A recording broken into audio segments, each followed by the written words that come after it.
Conference will Sorry, I'm a now be little late. I recorded. was in another meeting. I had to run out of there and run over here. We're going to start this morning with Dave Pettinari. Dave, can you raise your hand back there? Dave's going to do a presentation about um, safety or scamming that has been happening with seniors, and not only seniors, but everyone at this point. So we're going to let him do his presentation, and then we'll go from there. Thank you.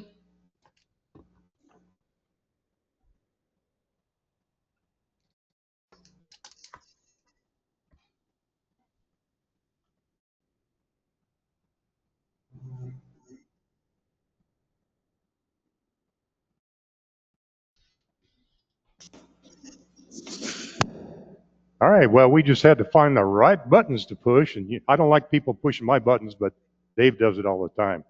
I'll tell you what we have for you guys today is going to be real fun and real interesting, I hope. What we want to do is target harden you and make you just, bulletproof. When you go on the internet, people are not going to get you and get into your pocketbook and take advantage of you. And there's a lot of information in this slideshow. They wanted me to do a half hour, so it's going to go very, very fast. Okay? So you're just going to have to buckle up and hold on, and then we're going to go. So,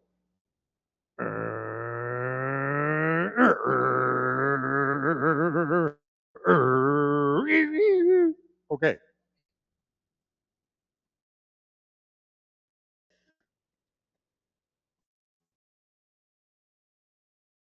Okay, so there's a lot of dangerous things on the internet. You've heard about that. And a lot of on ramps and exits that have to be protected so that it's not going to get you and your family. The dangers on the internet include losing your privacy. If somebody getting into your pocketbook, you're going to lose some money. Less valuable information, you're going to lose valuable information rather. And I'm going to have to take my glasses off here because they're fogging up in this environment. Lose your reputation or your identity. And today we're going to talk about the internet as a whole, how to protect your personal computer, and protect your privacy. We're also going to dabble into electronic commerce, how we buy and sell things online, internet scams and identity theft, and knowing where to go to get protection and information about security.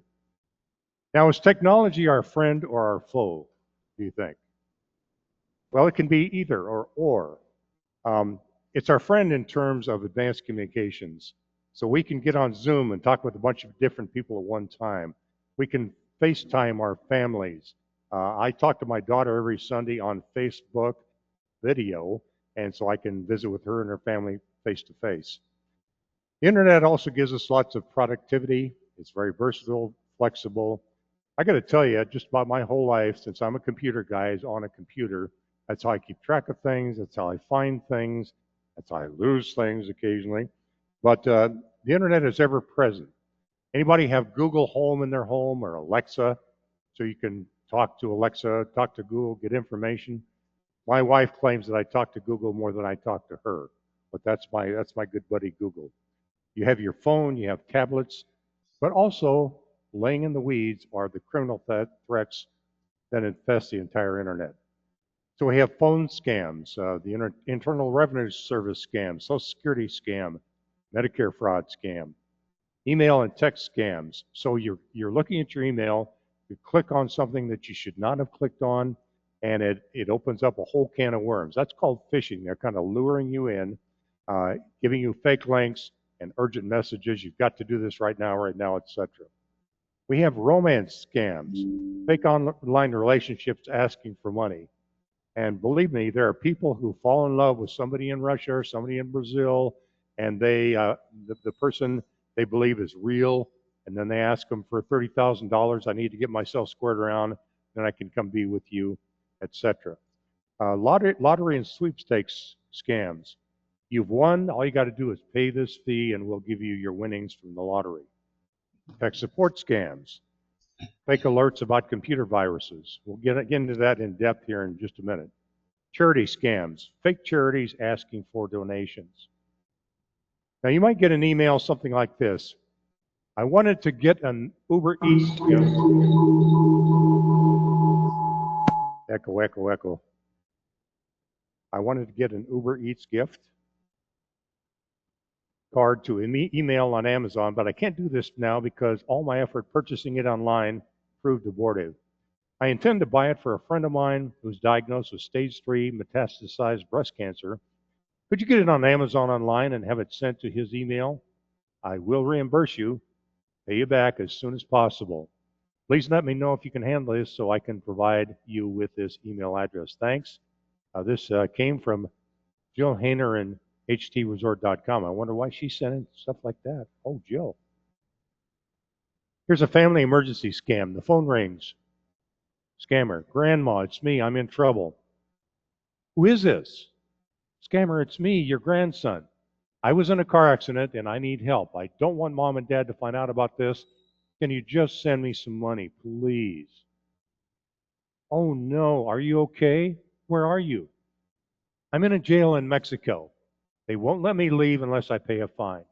Please, can you send $2,000 through Western Union right away? But please don't tell my parents. I don't want to get in trouble. Okay, I'll send that right now. Well, the scammer now takes the money and disappears, and nobody is helped with anything, believe it or not. Request for personal or financial information scam. The phone rings. Hello? Hello, this is John, Happy Trails Fraud Department. We detected suspicious activity on your account and need to verify your identity to prevent unauthorized transactions. Oh no, what happened? Someone tried to withdraw $1,200 from your account in Texas. Was this you? No, it wasn't me. Well, okay, we need to secure your account immediately. Can you confirm your account number and your debit card's PIN so we can block this fraudulent charge?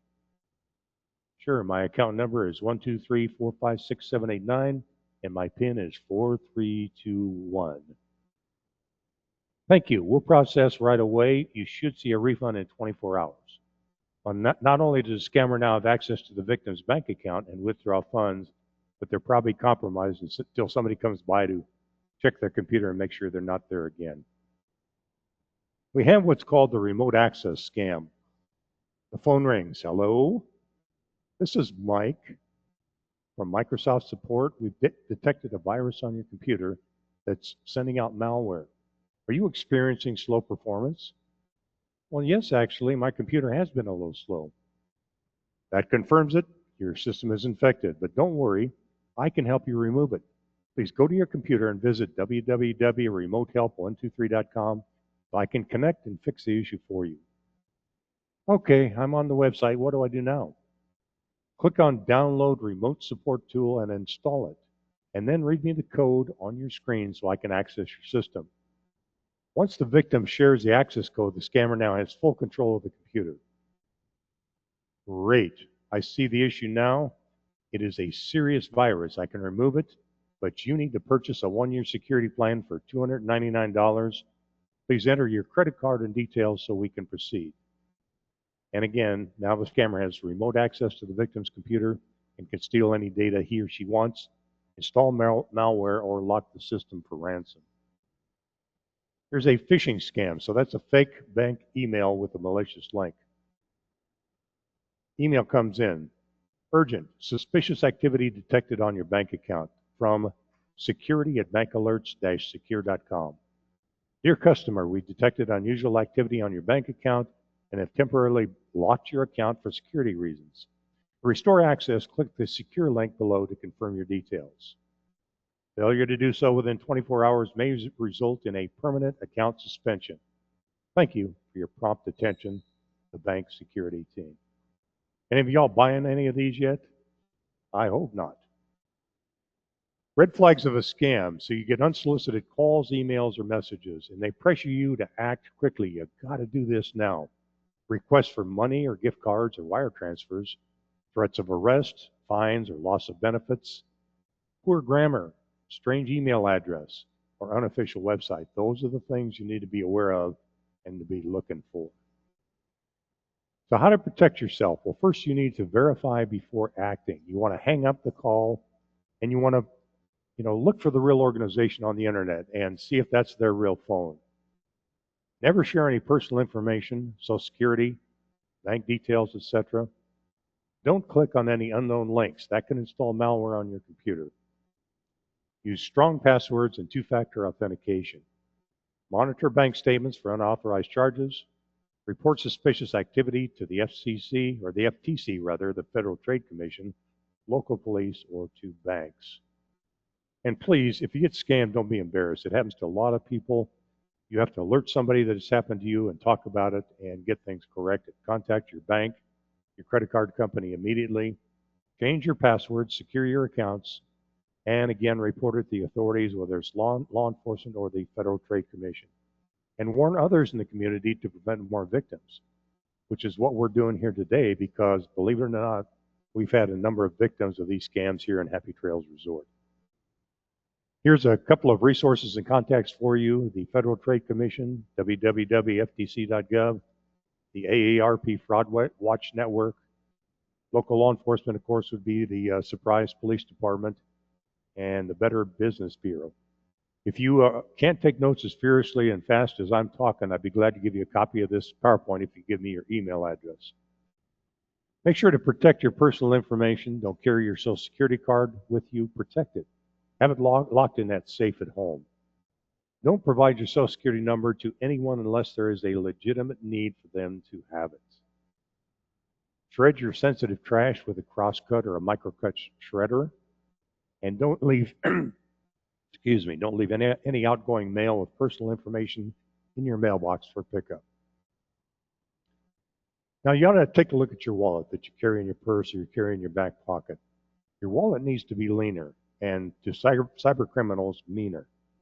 Many of the informational items that you carry in a wallet are accessed on our smartphones, including digital wallets that contain digital versions of your credit cards, prepaid cards, and debit cards. So you don't actually need to carry those in your wallet if you have them digitally secured on a password-protected site. Apple, Samsung, and Google offer multiple mobile payment services. For your analog wallet, take these steps. Clean and sort it. Take everything out of your wallet and sort it all with an eye towards paring it way back. Remove all the old receipts, the shopping lists, the business cards, single store credit cards that rarely get used, coffee shop punch cards that you'll likely never fill up, and so on. If it's not something you'll need often or in an emergency, keep it at home. Store some of these items. Create a safe, a secure storage system at home for the occasional wallet items you've removed. You can also put your extra cash in there. Grab cards or items when needed and return them to your secure spot when you're done with them and off on your errand. Make copies. Consumer advocates advise making photocopies or taking smartphone photos of the front and the back of all your cards so you know whom to contact if they go missing. Now, the worst thing to carry in your wallet is Social Security card, as I mentioned, because criminals can use that to open all kinds of line of credit in your name or sell it to another criminal. Multiple credit cards and credit card receipts. Choose one credit card, leave that one in your wallet to take with you, and store the other ones at home in your safe or your vault. Checkbook, even one blank check. I used to keep blank checks in my wallet, and little do we know, if somebody steals our wallet, they know your bank account number and can find a way to get into your account there. A passport or passport card. I used to carry a copy of my passport in my wallet. And why do that? Make sure your passport is secured and don't have any identifying documents like that in your wallet or your purse. Lists of your passwords, whether it's in your wallet or in your home, written down in a notebook. If somebody breaks into your place and the thief will go for your computer, look in the drawers, find your passwords to your computer, and they got the keys to all your accounts. Gift cards that are not fully redeemed, there's no stopping a thief from using these funds because they're essentially used just like cash. Your birth certificate, don't keep that there as well.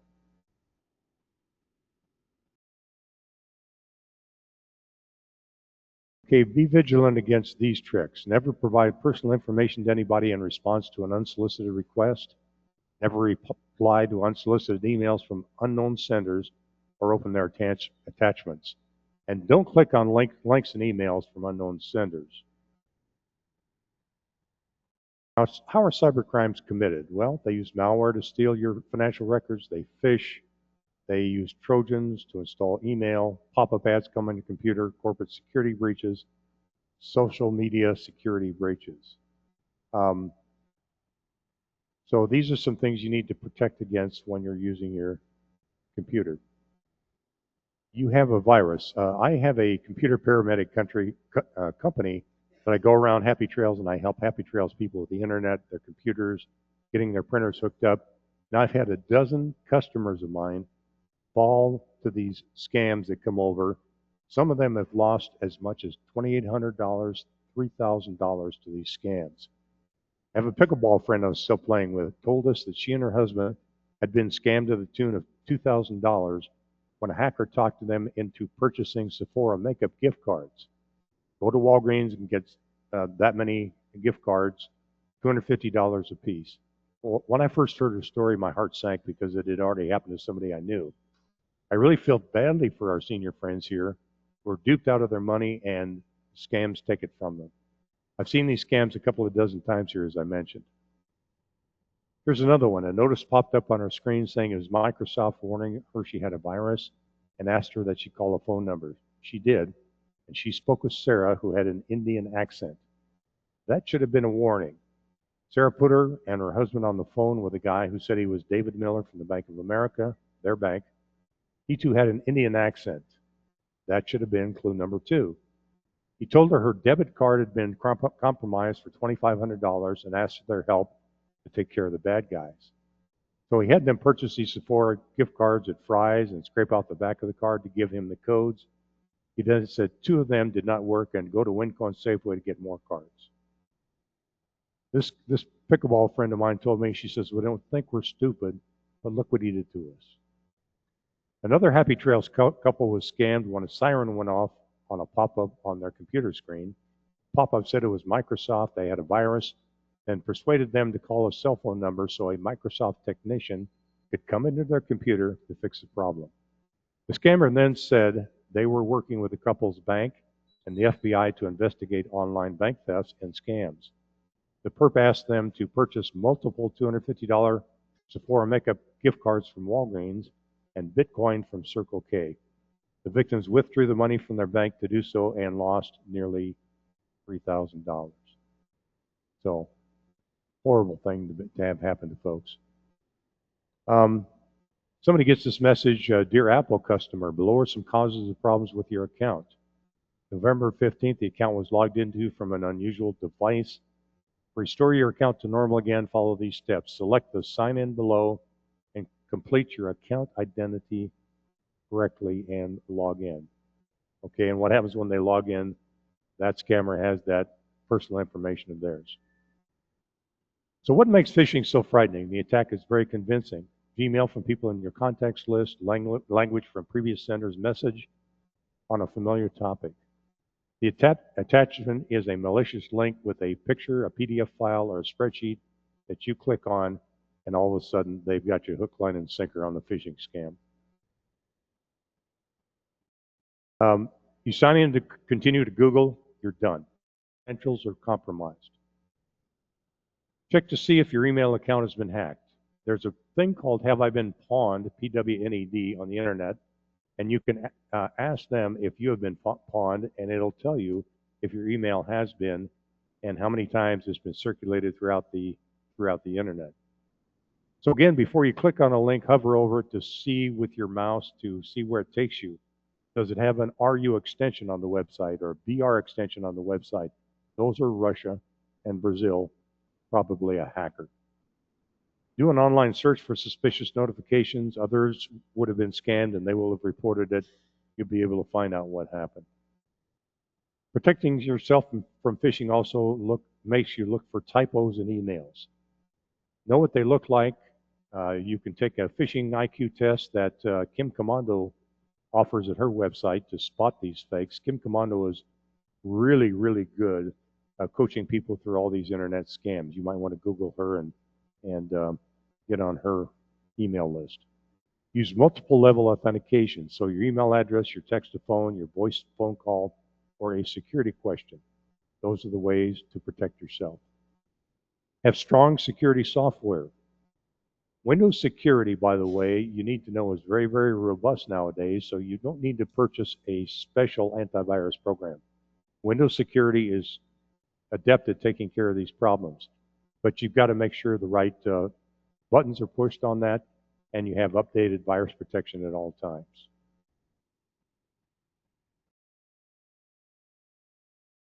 Computer virus is simply a computer program designed to create unusual behavior in your computer, just like a cold or virus. They are contagious. The danger from viruses are they can compromise your personal information and security, read and send your data without your knowledge, forge email messages to others in your name, cause your computer to behave a little strangely, damage data or erase files in your computer, and take control of your computer without your knowledge.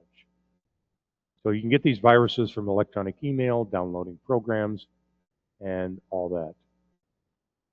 Scammers also post a story on Facebook for the express purpose of cultivating likes and shares. Based on the way Facebook works, the more likes and shares a post has, more likely it is to show up in people's news feeds. And this gives a scammer more eyeballs for posts that trick people out of information and send them to malicious downloads. So these type of posts the scammers use are emotional. You know, we have these rescue animals and they need to be supported and taken care of, or an I love puppies page, or an anti-government rant page, or another page that says something is terrible is happening in this world. Would you check into this? There's a Powerball frenzy post. You will get a share of the Powerball. You've won it. You'll get a share if you like if you just click here. Brain teaser posts. Read words backwards, solve a math puzzle. Many of these might be a scam. So those are the various scams that I've noticed in my computer career and working these situations in both in law enforcement and as a computer expert helping seniors. Do you have any questions? What would you like to ask about what I just went through?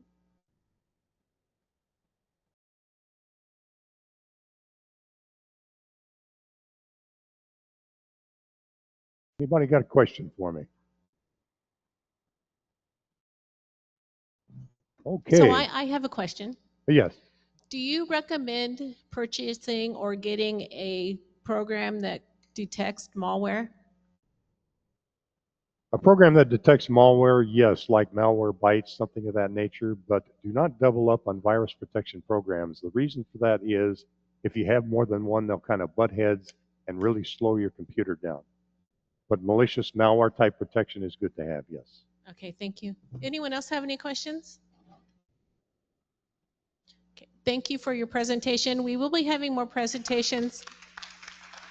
Thank you. We will be having more presentations like this in other town hall meetings, so I think it's very informative and it helps for us as a community to move forward and to protect ourselves. So thank you. Now we're going to have Thelma. She has some information about activities. Good morning, everyone. I just want to come in and tell you that I don't know if everybody has one of our books, but our books are in activities right now for the 25-26 season. And yesterday, tickets went on sale for trips and dances. So we have those available in activities. The only tickets that we're not selling at this time is going to be the murder mystery dinner, and that will be those will go on sale in February.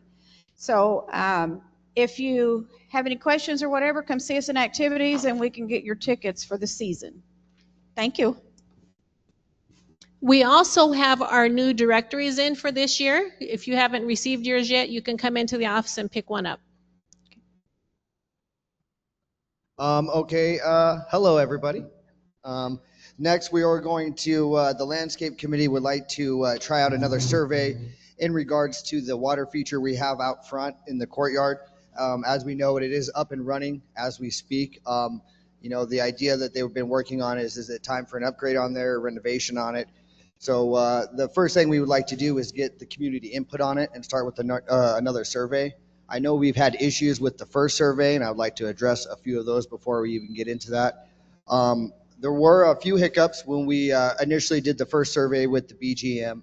One of them being, we noticed that if people had their accounts linked together within Front Steps, you'd only get one participation email. Now remember, in the election format, you get one vote per lot you own. But for this, if your accounts are linked up, you'd only get one participation email. So that was a hiccup there, and we are working with their product team to, find these solutions. Unfortunately, I don't have a time frame in a matter of we'd have this fixed. The second hiccup we experienced was that on the mobile apps, it wasn't going out to all the mobile apps. Now I've heard conflicting stories. At one point, they were not going to Apple and then Google and other services. So the mobile apps seem to be a problem. I have spoken with Front Steps as well as Michael, and we are working with their product team to get that fixed. Again, unfortunately, I don't have a time frame on that. That's the bad news. The good news is that, it's still a pulse of the community. Granted, it's not ideal, but we're still getting, community input, and we're getting a pulse of, folks who are not participating in the committee meetings and or the board of directors meetings. It's a good way still for you to voice your opinion. So we are going to try another one, and to kind of help with some of the mobile app issues, I think what we're going to do is leave a laptop up in the library, and you can come in and use the laptop. You'll have to log into your Front Steps, but you will be able to if all you have is a mobile device. We had a lot of complaints that no one has a desktop and they usually use their mobile device. So to try and help with that, we are going to, like I said, leave a laptop up during the survey process. We'll have it up in the library. Michelle and Michael will be there to assist if needed, but you would have to log into your Front Steps account, take the survey participation, and then log back out so the next resident could also use that. So I just wanted to address some of that. I know that, again, the survey is not perfect, but again, it's no cost to the community. There are other options for surveys. Some of the free ones we looked into, you can only get to 50 or 100 participants. Other than that, you're being charged for participants after that. I've reached out to Election Buddy, and we'd be looking around $900 for them to do a survey for us and put it all together and calculate the results. The survey through Front Steps is a free one. Again, it's not ideal, but it still gives us a pulse of the community. So Bill, if you want to come up and we'll talk about the fountain idea. Oh, good. Very good, Thelma. We'll do it during office hours, 7:30. Next week, we are starting our in-season office hours, which will be 7:30 to 3:30. So during those hours is when the laptop will be available. Bill, you want to come up? Dave, you want to get some of those pictures ready? Good morning, everyone. I'm Bill Rhodes. I'm a member of the Landscape Committee. We are requesting the management to provide a survey of the residents as to their preference for the water feature that's in the town center patio area. This has been presented before, but the reason for the survey was because the board felt that it wasn't transparent enough so that people understood what they had in mind. Brad, were you able to put anything up? Yeah, we got some pictures coming up right now. Okay. You go to as it sits now, Dave. The architectural firm that developed the plan for the patio area had presented this water feature where the water falls over the little waterfalls that are built in it and not have an upper spray, and it would be a lot quieter, and it would also be quite a bit smaller than the water feature that's out there now, providing more space for Vendors Day and for the patio parties and any events that are being presented on the patio. Did you have a picture of the original? We got one up. You got the original up. Can you get it up, Dave?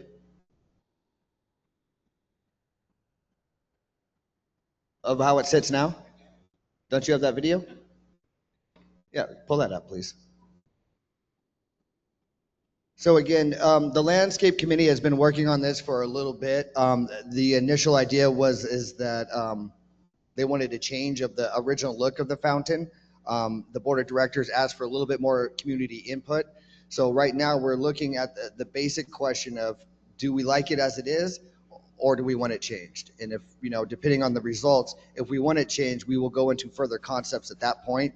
But right now, the basic temperature we want to know is, do we want it changed or do we want it left as is? And we're kind of waiting on we have a video coming up of how it sits now. Okay, now this concept wasn't a pipe dream of the landscape committee. This issue was brought forward from the big planning for the resort going into the future. That was what initiated the landscape committee. Here's the picture as it sits now. It is running. I think it's been there for again, there's talk of renovating it, adding more new life to it, along with some other ideas. So this is how it is now. And the question that we're looking to get input on is, do we want it as is, as we see it now, or do we want a possible change to the design and the aesthetic of it? Yeah, thank you very much, and please help us with this survey to let us know what your preferences are. Thank you, Bill. And again, just to piggyback on a little bit, we want to start off with a basic idea. We're not looking into concepts or different looks yet. We just want to know, do the residents want it as it is now or changed? That's the simple question. And then we'll go on. If the majority says, yes, we want a new look on it, then we can look into concepts, which the G.K. Flanagan, the architect who is working with us, has given us different concepts. So we can definitely address that and, see what other residents have in mind for the look of it, depending on the survey results. So be looking out for the survey that will, I imagine, come out tomorrow or possibly Monday. I need to nail down some details on it, and then we will go from there, leave it out, and then the landscape committee will address the results, therefore making a recommendation to the board of directors. I think I see a question over here.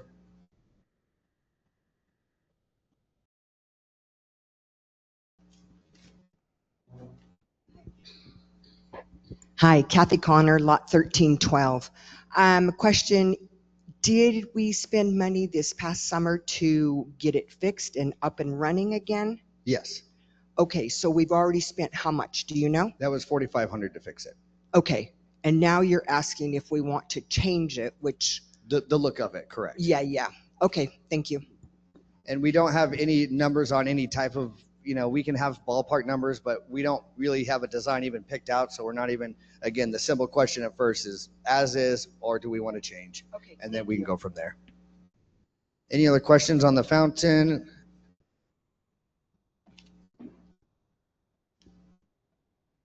It's difficult to know for me if we want to change it because we don't know if it's going to be 5,000 or 50,000 to change it. So it would be helpful to know a ballpark of some of the change ideas and their costs. Right. And we do have some numbers thrown around. Again, when we went to go fix it, it was $4,500 to get it back up and running. The numbers that we've been hearing back and forth is around 30, 40, possibly 50, depending again on the design. So right now it's a 3-tier fountain. There's option. Do you want it just 1 tier? Do you want it 2 tiers? So depending on those designs, that number is going to change drastically. So to be safe, we could say around 30 to 50,000.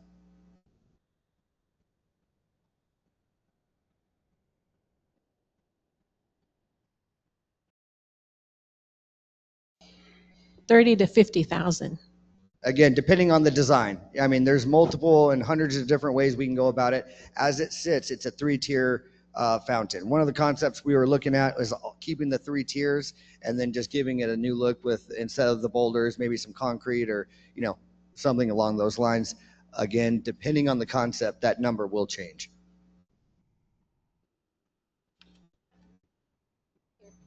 Brad, I'd like to add that a large percentage of the patio slab is being addressed by BGM that needs to be replaced. It's all cracked. So before they go forward with that repair, we need to know what direction we're going to go with the water feature.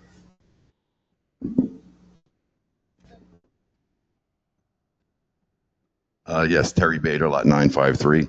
I've just got a question to ask, I guess, towards the community. And I know we have something called asset improvement that we spent quite a bit of money out of this year, which went towards the chuck wagon. And I think one of the situations here I'd like to ask is the things we want over the things we need. And I think we want a lot of things, and I know there's a lot of people that spend a lot of time and effort into things that we want, but we also seems to be that we forget what we need. We've had a 43% increase. When I moved here 4 years ago, we were paying $160 a month per lot. Now we're up to $230 a month, and that's a 43% increase. And I don't really understand how we can spend money on these things that we want and spend a lot of time and effort. I know we spent, you know, thousands of dollars on murals for the Chuck Wagon that people wanted. I think they spent, I'm not sure, and if I'm incorrect, you know, please don't quote me, somewhere in the neighborhood of $50,000 on the concepts to do many things over in the community. I think it was landscaping and other things. And people spend a lot of time and a lot of effort to get these things done. But I think we need to take a step back as prices have increased on everything, our daily expenses, and take a look, like I said, as to what we want and what we really need to keep this place afloat. I can show, and I've showed previous times, we have major problem with our structure right in this building. As we walk out of here, where the complete, you know, portion of this building is starting to disintegrate, which nobody has looked at or paid attention to. So I just want to put that out there and see what the people feel about it. Thank you. I appreciate it, Terry.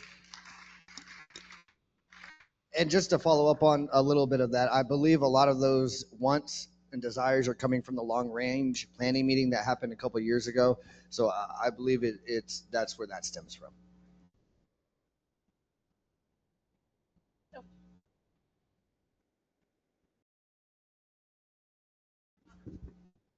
Darlene's got one, or you can walk up to the podium. Pick your poison. Laura Couture, 7-Eleven.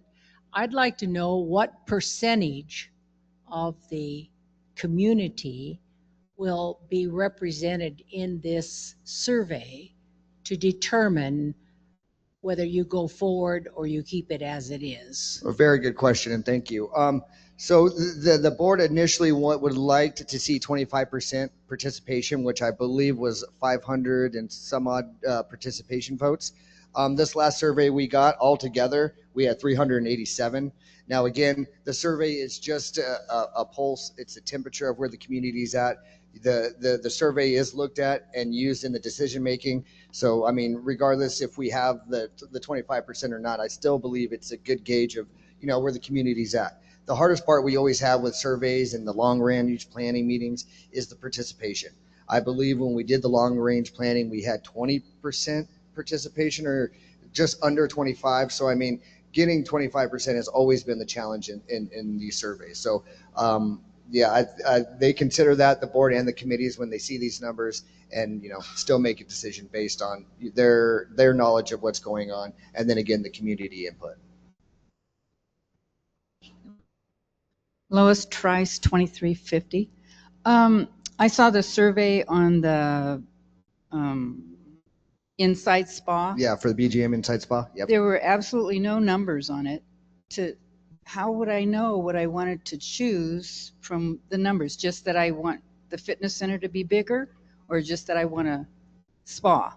Correct. What we discovered with that is that the fix is kind of a wash, whether we keep it as a spa or change it. Again, that depends on, you know, if it is chosen to go as part of the fitness center, there's multiple ways we could do it. There's talks of not even adding a door in that hallway and making folks walk in and out just to get to the other part. You know, if you're removing a wall, of course that costs change. We are looking at a wash. So again, it's kind of like with the survey with the fountain, we're looking at just the temperature. I know that cost is a big part of it, and we kind of address that. Again, we have ballpark numbers. I have around 50K for it to be torn down and then added to the fitness center, and that's with removing an opening and everything. But again, unfortunately, we don't really know a cost until they can really dig in there and see, you know, what's going on.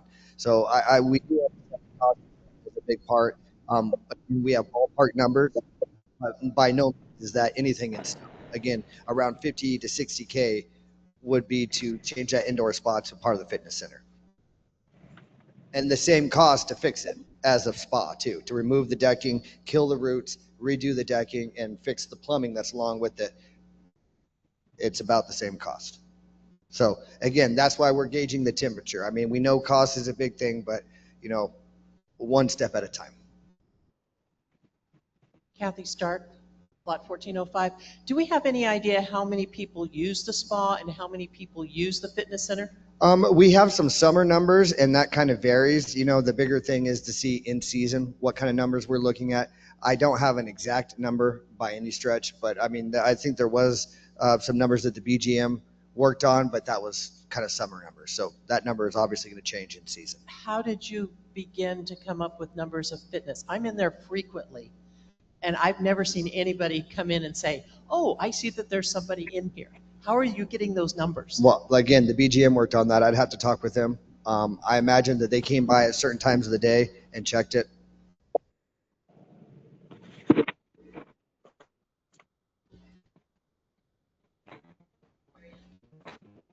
I'm sorry, have a sign-in sheet for a period of time. Yeah, very well. And when we're in season, that was, you know, the bigger numbers we'll get. As out of season is obviously going to be less people in there, but when we're in season, it's kind of the numbers we'd like to look at. That is a good idea, Sharon. Any other questions about the survey?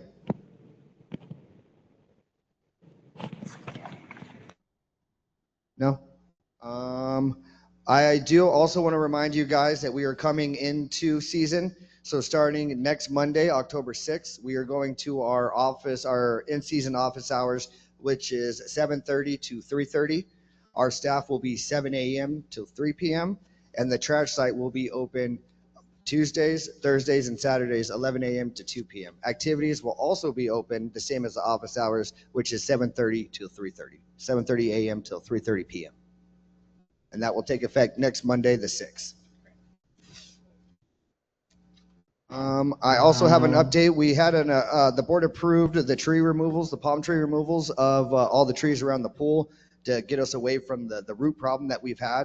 I'm pleased to say that Spires came in and worked quickly, and that project is now completed. They have removed the trees around the pool areas, and we should be hopefully root free from here on out.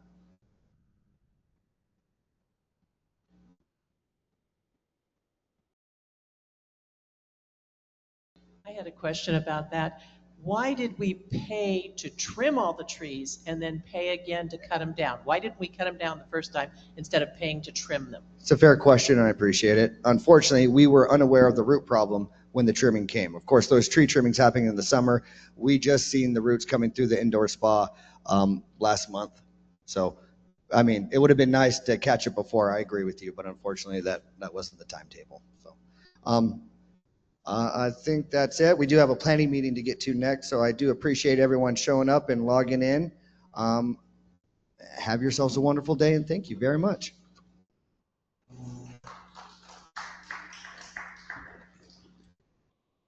Thank you for your support and your input.